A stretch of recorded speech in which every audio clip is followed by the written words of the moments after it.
The Jacities are occupied and are being slaughtered. We must fight to protect them. It's not our fight. We shouldn't seek out to fight another powerful nation like the Tycons for another group that doesn't serve our interests. The Tycans are a powerful nation, but so are we. Yes, we are not the superpower of the galaxy, but we have the ability to fight back against any nation, even the Tycans. But Vital, what benefit do we get? We get to liberate a people who have lived their lives with the boot on their neck for too long. But if that is not good enough for you, there is another incentive for those who want to see benefit to the Yusan, and that is that we take the powerful lands of the Tycho. We can get their resources and their loyalty. Of course, that is not the motivation of me or any decent being on this planet. This planet needs to preserve itself. We need to be friends with the Tycon government. It doesn't matter if they are killing Jacities. It is better that the Jacities die instead of us. The Jacities are a poor group of people living in poor areas. They cannot fight back at the same rate we can. Even if the Tycons were so brave enough to invade our planet, it will cost them more than they will receive, and they know that. The Tycans have more leverage over our planet than you realize. Then let's get that leverage back. Good job out there. You may have not convinced the entire Citadel, but you convinced enough to make a difference. Thanks. Hopefully it will. Congratulations, Vital. Thank you, Warren. How was training today? It was good. My trainer told me I am improving more than any of his previous students. Well, of course you are, Warren. There is a reason why you caught my attention. I saw something in you, as does everyone else. Do you think we will be able to free the Jacities? With you on our side, we can free the world. Warren. Do you think he is the real deal? Who? Warren. Don't know, it doesn't matter. Should we be concerned about him? Shut up for a second, I'll deal with that. I wasn't trying to... Hey, what did I say? I said shut up and let me deal with it. We got to see Mother, hurry up. Hello, Mother. How are you doing? Fine. How have you been? We've been great. How do you know how Eddie's doing? It doesn't matter what Eddie's doing, just as long as he does what he's supposed to. Eddie, can you leave me and your brother alone for a second? Of course, Mother. You need to treat your brother better. I'm just giving him a taste of the real world. This is how Father taught me. No, he didn't. Your father was harsh, but only when he needed to be. There is a difference between being harsh and being disrespectful. Your father may have ruled our house with an iron fist, but he never disrespected anyone the way you disrespect your little brother. Eddie's weak. He grew up after Father made his fortunes. Me and you were with him when he was fighting for his riches. So Eddie has to struggle because you struggled? Of course. Do you know why your father fought as hard as he did? For the fortunes that he earned. Yes. But those fortunes were gained when he was much older. Too old to enjoy those fortunes. He fought for those fortunes so we didn't have to. If your father had the same attitude as you, he would have thrown it in a pile and set it ablaze, so you have to fight for it like he did. Eddie doesn't need to struggle because Father wouldn't want him to struggle. And as far as I know, I am Eddie's mother. You're just his brother. I am the heir to Father's work. I am taking over Father's empire. He left me in charge. You will always be his mother, but I am his boss. And if he wasn't my brother, he would have been fired a long time ago. You may be the ruler of your father's empire, but your father gave me secrets to his empire that no one knows. Not even you. You may be steering the ship, but I still control the brakes. Now where are we on our shipments? It's going well.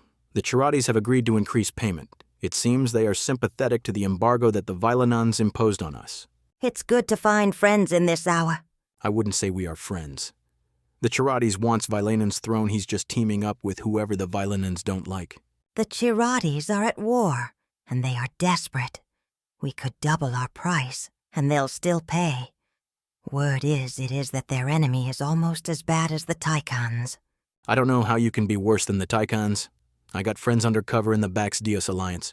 You know, with the Baxildor and Diose, they are worried about the Tycons' aggression. Those two empires have been the most powerful entities for a while now, but they are losing it fast. Another war for them could be devastating.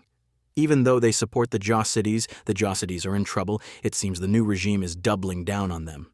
We've dealt with the Jacities before. Yes, they can be difficult. And if they find a way to take advantage of the deals you do with them, they will take it. But that is more on us than it is on them. They are a capable group. A powerful group, which is why the Tycons are trying to keep them contained. If you want to keep power in this game, you have to contain the powerful, which is what Vital and the Vilenons are attempting to do to us. I heard they have a phenom over there. Apparently Vital has taken him under his wing. Warren Valenon. You seen him? He's got potential. So he is that good then? How do you know that? For a boy as arrogant as you, Ryer, to admit someone has potential is quite telling. He's still a boy. Boys are still dangerous. In fact, they are more dangerous in most cases. Do you know why young Drogert snakes give out more venom than adult Drogert snakes? Because they can't control it. They don't know how to control themselves. A young boy like that, with all that potential. He may be a problem for all of us. Hence why our close neighbors are trying to align themselves with the Vilenons. They must have seen his power. We must leave. Now. No, stay. Those men are looking for Jaw cities in the streets. If we run, we'd fall right into their trap. We have to stay here. They've been annexing these lands for the past several days. By this time tomorrow, the streets will be filled up and down with Tycons. By tomorrow, all of Jaw Situ will be a part of Tycon. We can hide in plain sight. It's our only plan. There are fighters out there, our fellow people fighting back against these scum. They want to beat the Tychos, not just survive. I am not someone who just hides, and that is not what the Jaw cities do. Then go. We're not stopping you.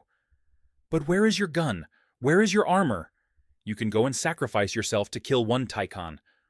Or we wait here until the Tycans move on and we find a Jaw City rebel base. And from there you can really make a difference. Now's your choice. You can fight these men right here and die, or you hide with us right now. Fine. Nothing here. Let's move on to the next. We can't continue to live like this. I will not accept it. We need help. We need a savior, a messiah. Warren. Yes, sir. You are impressive indeed. But we need to see how well you do in these training exercises. I've seen the strongest men break in these conditions. You may be talented, Warren, but we don't know how tough you are.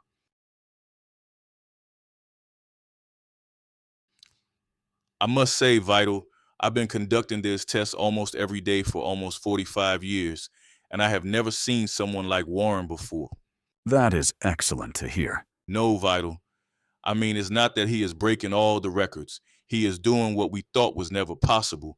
I still don't consider it possible. There are facts and there are non-facts. There are truths and there are non-truths.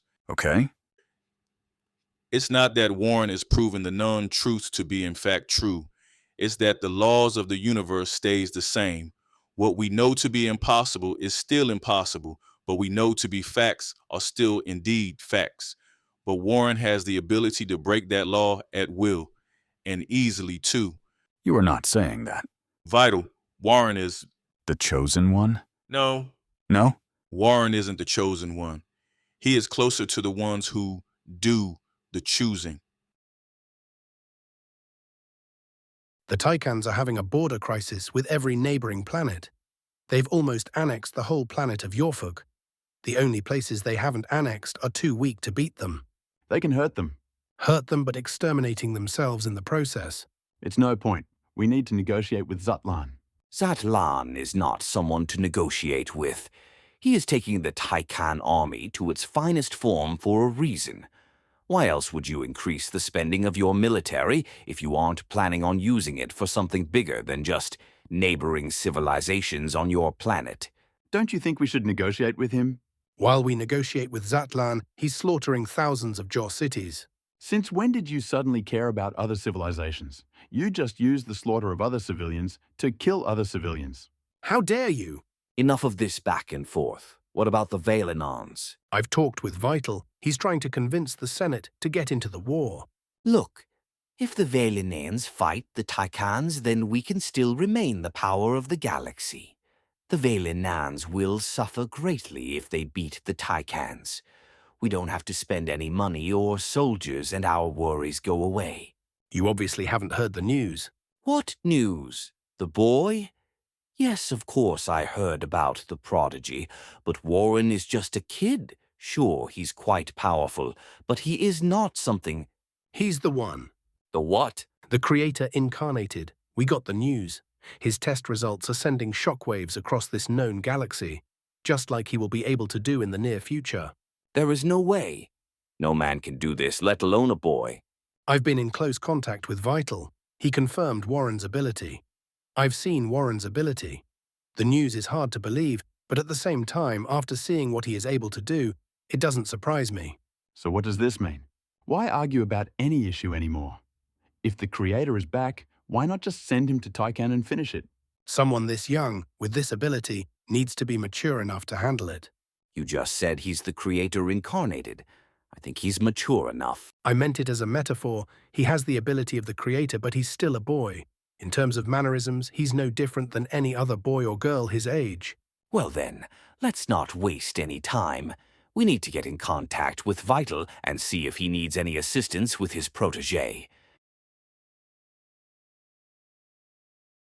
What is it about a song that when you listen to it, it doesn't hit you?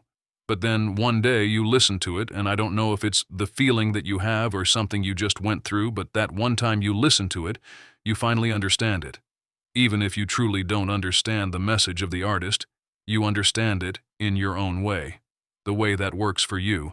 And sometimes after not hearing the song for a long time, you suddenly get the urge to just sing it. It is coming alive inside you, and you must listen to it on repeat for days to cleanse yourself of it. I don't know what it is.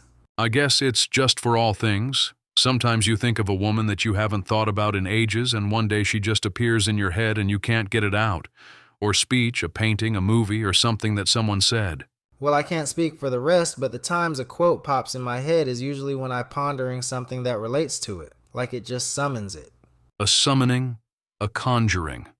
That must be where it comes from. A feeling in the brain or a place where your brain takes you that calls for that song to appear, to maybe tell you something, a message of a sort. What message is it sending you, Zatlin? I don't think the song is sending me a message, but maybe it makes me feel a way that I'm supposed to feel. Sometimes a song will make you feel like calling your mother, and then the next day she suddenly passes. It's the feeling. You see, nothing in this world makes you feel something like music sends electricity through your body and making it work. Music is a frequency. There are plenty of magnetic fields throughout this galaxy, but they have different frequencies.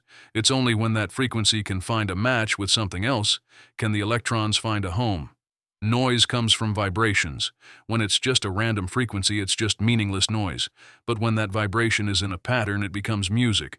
But like the magnetic field, it is only when it finds a receptor that matches its frequency can a connection be made. Maybe it's the same for music. Only when the vibration inside you matches with the frequency, they're a connection. Zatlin, the Baxil Dios Alliance has declared you an adversary. I've always wondered why music has had such a grasp on us more than anything before. It's funny how when you are occupied with other things, the answers that you give up show themselves in front of your eyes. It never shows itself when you're looking for it. It's only when you're not focusing on it do you understand it. Maybe because you are so laser-focused that you are only focused on the specific problem at hand. It's only when you focus on something else for a while and stumble upon the previous problem do you see the area as a whole rather than the zoomed-in lens you had before. It's like zooming out to find all the other paths to the top of the mountain. Zatlin, what shall we do about this matter? Do you know what we should do about this matter? We play music and use all our energy, intellect, and focus on trying to write a song. Zatlin, I don't think we should... Zarin, I am giving you an order. Play with me.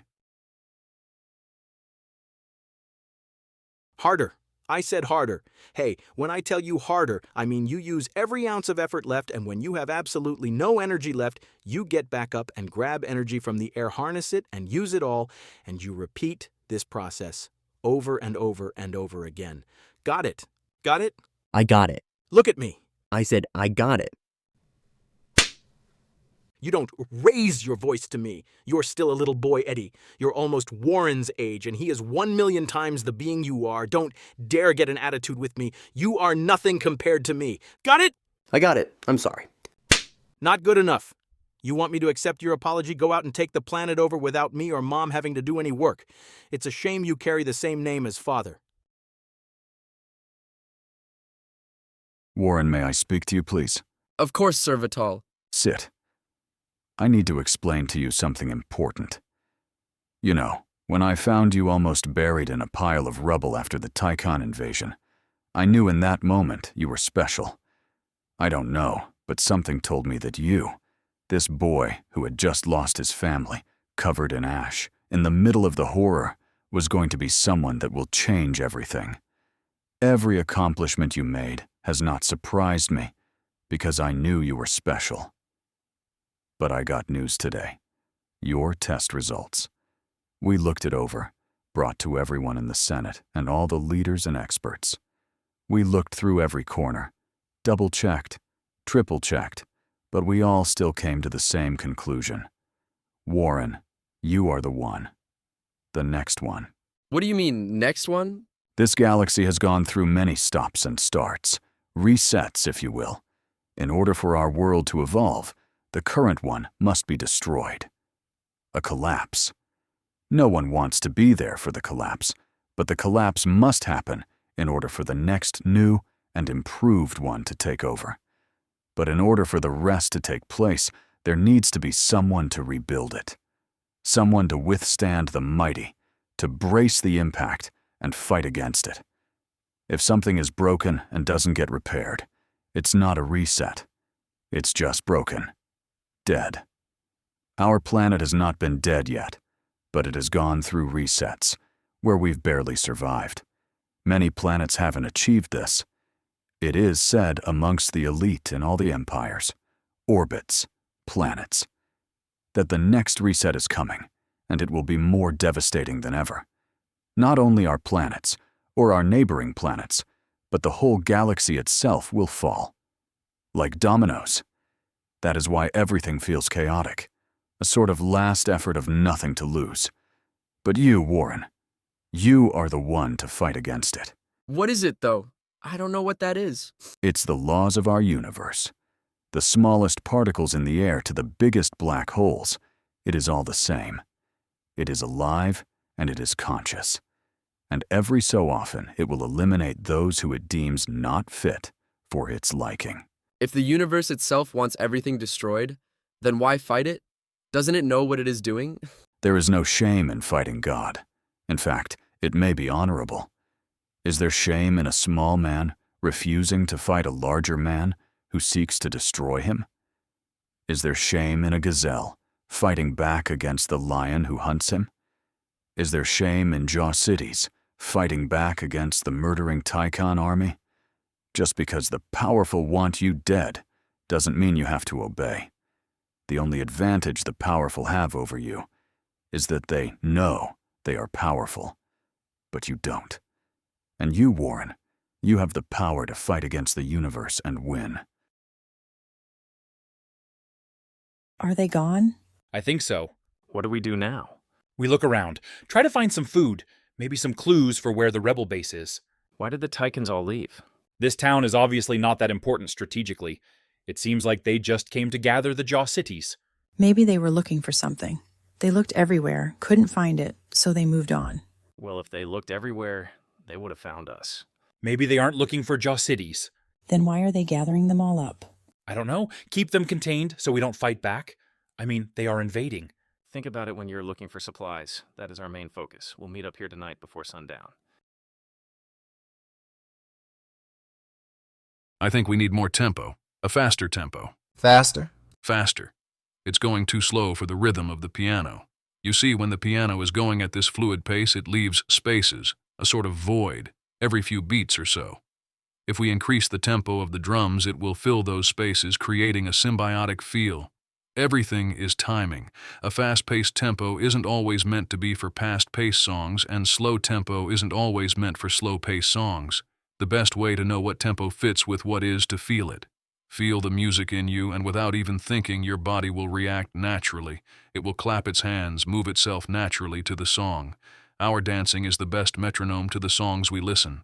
Close your eyes and let the music move you. I just realized something. What is it, Zatler? The Baxil Dios Alliance declared me an adversary. A big move. A drastic move. Unexpected. Usually there are warnings, steps, precautions.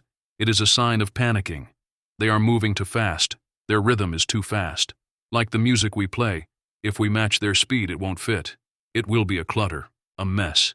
The Baxildios might thrive in messes, but we do not. We thrive in structure, order. If the Baxildios are going at a fast pace that we can't keep up with, then why bother keeping up? We just need to slow their tempo by slowing ours. Do you feel it? Do you feel the music? Let our bodies react accordingly. I'll devise a plan with the generals.